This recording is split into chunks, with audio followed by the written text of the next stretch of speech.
गुरुदेव और माँ गायत्री के चरणों में कोटि कोटि नमन करते हुए, गुरुदेव को साक्षी मानते हुए आज हम जानेंगे दीपावली पूजन के बारे में गुरुदेव ने क्या बताया है। दीपावली लक्ष्मी का पर्व माना गया है। लक्ष्मी से तात्पर्य है अर्थ यानी धन।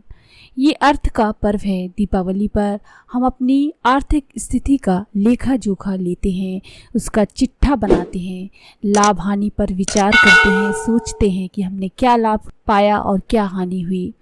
लेकिन केवल हिसाब किताब तक ही ये पर्व सीमित नहीं है, बल्कि इस अवसर पर आर्थिक क्षेत्र में अपनी बुराइयों को छोड़कर अच्छाइयाँ ग्रहण करने का पर्व है।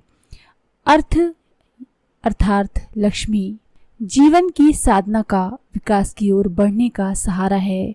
लेकिन ठीक उसी तरह जैसे माँ का दूध, हम लक्ष्मी को माँ समझकर उसे अपने जीवन को विकसित सामर्थ्यवान बनाने के लिए उपयोग करें, ना कि भोग विलास तथा ऐशो आराम के लिए। इसलिए माँ लक्ष्मी के रूप में अर्थ की पूजा करना दीपावली का एक विशेष कार्यक्रम है। आवश्यकता अनुसार खर्च करना, उपयोगी कार्यों में अपने पैसों को लगाना, नीति और श्रम तथा न्याय से धन कमाना, बजट बनाकर उसकी क्षमता के अनुसार खर्च करना, आर्थिक क्षेत्र में संतुलन बनाए रखना, ये दीपावली पर्व के संदेश हैं। गणेश, दीप पूजन और गौ द्रव्य पूजन इस पर्व की विशेषताएं हैं।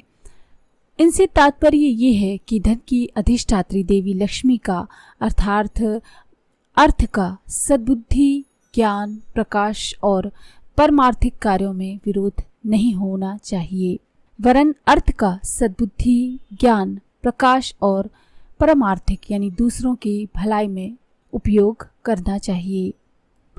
लक्ष्मी पूजन प्रारंभ करने से पूर्व पूजा वेदी पर लक्ष्मी गणेश के चित्र या मूर्ति, बही खाता, कलम, दवात आदि भली प्रकार सजाकर रखनी चाहिए। एक चौकी पर लाल कपड़ा, पीला कपड़ा बिछाकर उसके ऊपर इन सभी मूर्ति को, भगवान लक्ष्मी गणेश के चित्र और मूर्ति, बही खाता, कलम, दवात आदि आप रख लें सजाकर। और पूजा सामग्री जो जरूरी हो उसको भी तैयार कर लेनी चाहिए।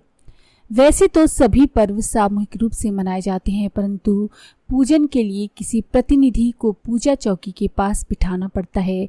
इसी परिप्रेक्ष्य में पास बिठाए हुए प्रतिनिधि को षट कर्म कराया जाना चाहिए, यानी जो पूजा कर रहे हैं उनको षट कर्म करना चाहिए पूजा से पहले।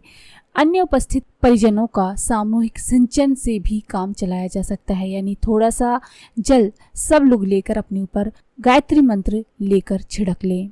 फिर सर्वदेव को नमस्कार करना चाहिए, सारे देवों को, और फिर स्वस्ति वाचन आदि क्रम सामान्य प्रकरण से पूरे किए जाएं। इसके बाद श्री गणेश एवं लक्ष्मी के आवाहन पूजन प्रतिनिधि से कराए जाएं। गणेश जी को विघ्न नाशक और बुद्धि विवेक का देवता माना गया है। दीपावली पर गणेश पूजन से तात्पर्य है कि हम धन को खर्च करने और कमाने में बुद्धि विवेक से काम लें। अविवेकी ढंग से, बुद्धिहीनता के साथ उसे गलत ढंग से ना तो अर्जन करें और ना ही खर्च करें, ना तो गलत तरीके से कमाएं और ना गलत जगहों पर उसको खर्च करें। गणेश जी का आवाहन मंत्र ये आपको वीडियो में दिखाई दे रहा होगा। ये है मंत्र, इसको आप गणेश जी के आवाहन में बोलें। उसके बाद लक्ष्मी का आवाहन करें।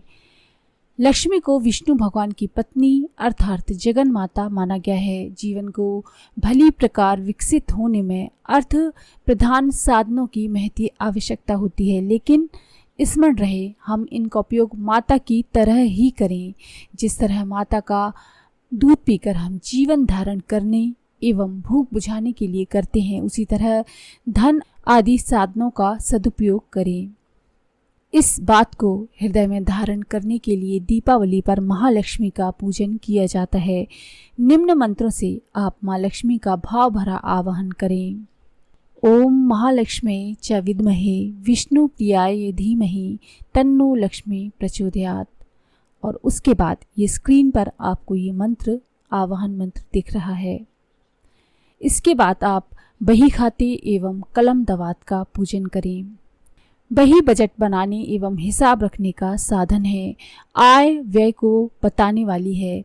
इसलिए दीपावली पर बही का पूजन किया जाता है। कलम, दवात, पेन, पेंसिल वगैरह जो भी आप यूज़ करते हैं हिसाब लिखने के लिए, उनका भी आप पूजन करें। लक्ष्मी के अर्थात धन के हिसाब किताब में इनका उपयोग होने से इन सब की भी पूजा होनी आवश्यक है। नए वर्ष के लिए प्रयुक्त की जाने वाली बही तथा कलम, दवात का पूजन भी मंत्रों के साथ करें, जो मंत्र आपको स्क्रीन पर दिख रहे हैं। पूजन करने के समय उन्हें अक्षत, चंदन, पुष्प, धूप, दीप आदि समर्पित करके प्रणाम करें। बही खाता पूजन का मंत्र ये है। फिर है दीपदान। दीप ज्ञान के, प्रकाश के प्रतीक हैं। ज्ञान और प्रकाश के वातावरण में ही लक्ष्मी बढ़ती है, फलती है, फूलती है। अज्ञान और अंधकार में वह नष्ट हो जाती है। इसलिए प्रकाश और ज्ञान के प्रतीक साधन दीप जलाए जाते हैं। एक थाल में कम से कम 5 या 11 घी के दीपक जलाकर उनका इस मंत्र से पूजन करें।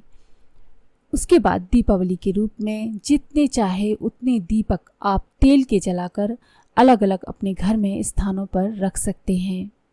फिर सभी सदस्य जो मौजूद हैं उनसे संकल्प कराया जाना चाहिए।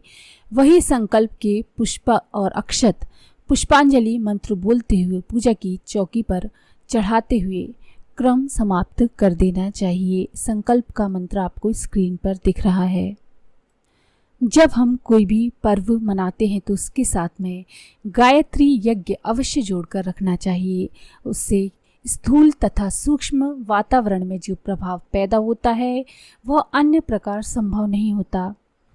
यदि किसी कारणवश यज्ञ असंभव सा लगे तो दीप यज्ञ करके काम चला लेना चाहिए।